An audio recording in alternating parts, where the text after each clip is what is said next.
बेटे 2019 का क्वेश्चन है जिसमें बोला जा रहा है the given plot represent the variation of concentration of a reactant R with the time for the two different reactions first and second. Third नहीं बेटा second, right, first and second the respective order of the reaction are. ठीक है, अब यहाँ पर ये दो graph दिए गए हैं, एक कंसंट्रेशन ऑफ रिएक्टेंट टाइम का है, एक log concentration of reactant and time का है, और ऑर्डर 0 1 1 0 1 1 0 1 एंड 0 2 ऐसे करके दिया हुआ है। ठीक है, तो सबसे पहले हम देखते हैं जो है दोनों ऑर्डर ऑफ रिएक्शन को अलग अलग पहले हम देख लें। जीरो ऑर्डर रिएक्शन की अगर हम बात करें तो जीरो ऑर्डर रिएक्शन का मतलब होता है बेटा कि rate of reaction that means minus dc upon dt। ठीक है, change of concentration with time is equal to rate constant into concentration of reactant to the power 0। ठीक है, तो concentration of reactant to the power 0 है, means rate do not depend on the concentration. That means हम सीधा सीधा बोलते हैं कि रेट ऑफ रिएक्शन जो है हमारा वो क्या है, कांस्टेंट। ठीक है, r टू द पावर 0 तो 1 हो जाएगा, तो रेट ऑफ रिएक्शन हमारा क्या है, कांस्टेंट k, राइट। और अगर इसका बेटा आप ग्राफ प्लॉट करो concentration of reactant and time t,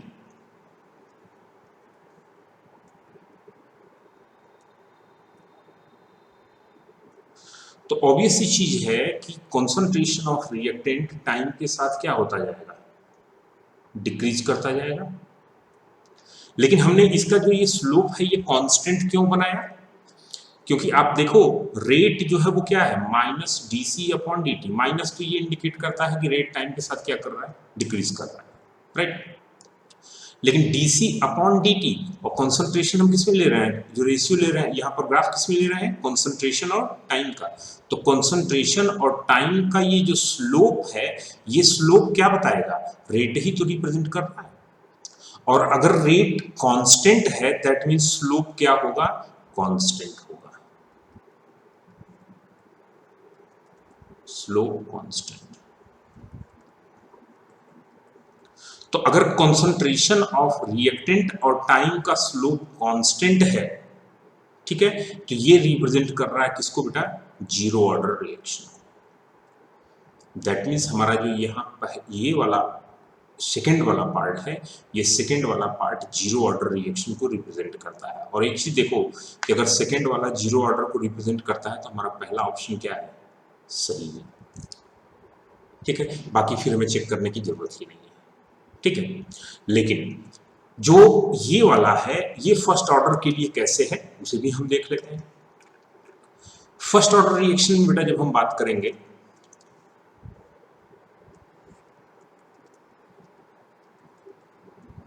first order reaction, ठीक है, तो फर्स्ट ऑर्डर रिएक्शन के लिए हम बात करेंगे तो हमें बोलना है डी, सपोज करो dx upon dt, change in concentration along which time, यानी rate is equal to rate constant into concentration of reactant that particular time. तो हम मान लेते हैं कि जैसे कोई रिएक्टेंट A है, ठीक, R है, और ये प्रोडक्ट में कन्वर्ट हो रहा है। Time t is equal to 0 की बात करें तो इसका कंसंट्रेशन कितना था, A था, ठीक है, और प्रोडक्ट कितना था, 0। Time t is equal to t, किसी पर्टिकुलर टाइम पर इसका जो कंसंट्रेशन है वो कितना हो गया, A माइनस एक्स। प्रोडक्ट यहाँ कुछ बना, ठीक है, स्टोकियोमेट्रिक के हिसाब से 1 बनेगा तो उससे मतलब नहीं है। तो time t is equal to t पर जो रिएक्टेंट का कंसंट्रेशन कितना है बेटा, A माइनस एक्स। तो जो रेट भी होगा वो किस पर डिपेंड करेगा, रिएक्टेंट के कंसंट्रेशन पर, यानी A माइनस एक्स। ठीक, ये क्या हो गया, rate.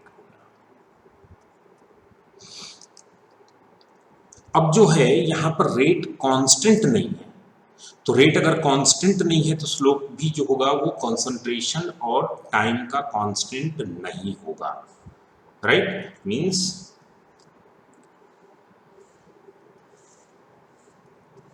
Slope of concentration and time is not constant.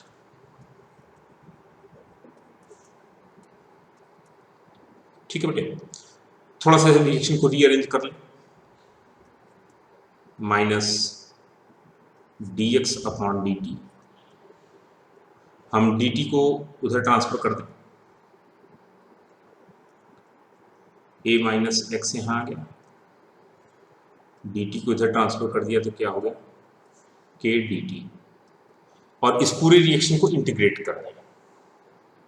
अच्छा देखो, जब भी ये इंटीग्रेशन डिफरेंशिएशन की बात आती है ना, तो बायो बैकग्राउंड के बच्चे थोड़ा सा इससे हेजिटेट करते हैं। कुछ नहीं बेटे, छोटे छोटे पॉइंट्स हैं जो आपको ध्यान रखने हैं और बहुत आसानी से आपके क्वेश्चन लगते हैं। जैसे यहाँ पे एक सिंपल चीज आप ध्यान रखो, अगर अभी तक आपने नहीं पढ़ा है तो सिंपल बात याद रखिए, minus d x upon a minus x, minus या d x upon a minus x, simple d x upon a minus x. अगर इसको आप इंटीग्रेट करोगे तो इसकी जो वैल्यू आती है वो आती है ln x, ln a minus x. कुछ नहीं करना, dx upon a minus x integrate कर दिया, ln a minus x, simple है, इसे बस ध्यान रखना, बाकी कोई जरूरत नहीं पड़ेगी आपको। अब क्या है, नेगेटिव साइन तो था ही, नेगेटिव लगा दिया। अच्छा, डिफरेंशिएशन और इंटीग्रेशन एक दूसरे के अपोजिट होते हैं, तो अगर डिफरेंशिएशन इंटीग्रेशन एक दूसरे के अपोजिट हैं तो इसे सीधा सीधा हम क्या बोलते हैं, के टी। डिफरेंशिएशन को कैंसिल कर दिया, सिंपल लैंग्वेज में आप यूज करो, ठीक है। और यहाँ पे एक कांस्टेंट लगता है, हालांकि ये चीज़ें आप फिजिक्स में ऑलरेडी और बेसिक मैथमेटिक्स में और जो मैथ के स्टूडेंट है वो जानते हैं, कोई प्रॉब्लम नहीं है। अब बेटा ये आ गया, अब यहाँ पर क्या करेंगे कि time t is equal to zero की अगर बात करें, time t is equal to zero, तो x की वैल्यू भी क्या होगी, जीरो, रिएक्शन स्टार्ट ही नहीं हुआ है। तो उस पर्टिकुलर सिचुएशन में minus ln a is equal to c, क्योंकि ये तो जीरो हो जाएगा और x भी जीरो हो गया, तो यहाँ माइनस ln a बच जाएगा और इस साइड क्या बच जाएगा, c की वैल्यू आ गई minus ln a।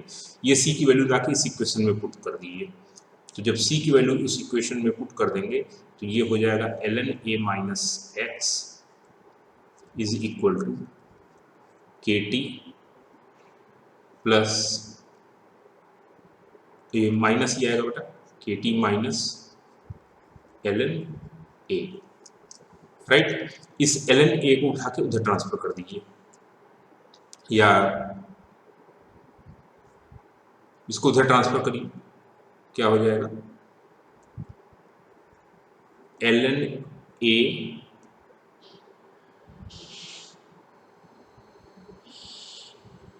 Minus K T,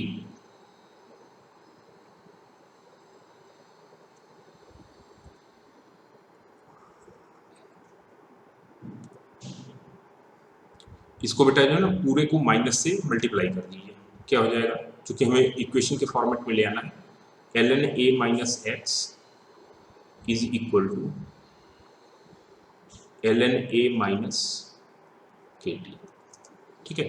अब ये हमारा इक्वेशन किस फॉर्म का हो गया, ये हमारा इक्वेशन हो गया y is equal to c minus M X, ठीक।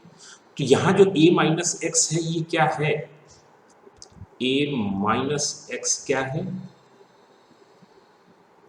concentration of reactant at time t।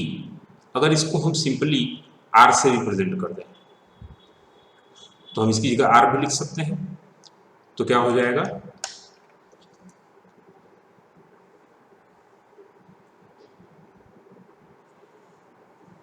Equation हमारा कुछ इस फॉर्म का आ जाएगा, ln r is equal to ln a minus kT। अब अगर हम ln R और T का ग्राफ प्लॉट करते हैं तो ये ग्राफ इस तरीके का आएगा, क्योंकि ये y is equal to c minus M X के टाइप का प्लॉट है, राइट।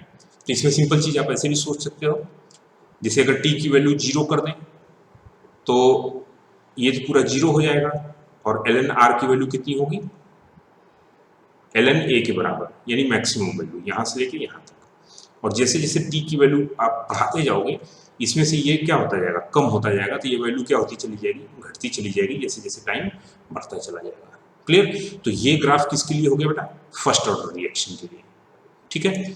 और जो पहला वाला ग्राफ था वो किसके लिए था, जीरो ऑर्डर रिएक्शन के लिए। तो हमारा जो ये दोनों का दोनों इक्वेशन है, ये पहला वाला फर्स्ट ऑर्डर के लिए और दूसरा वाला जीरो ऑर्डर के लिए। क्लियर है, आई होप सो आपको कहीं भी कोई प्रॉब्लम नहीं होगी। डिटेल वीडियो लेक्चर बेटा ऑर्डर ऑफ रिएक्शन का आप स्टोर में केमिकल काइनेटिक्स चैप्टर में कवर कर सकते हो। रिमेनिंग अगर कोई भी प्रॉब्लम होती है, without any hesitation feel free to ask BS sir. Okay dear.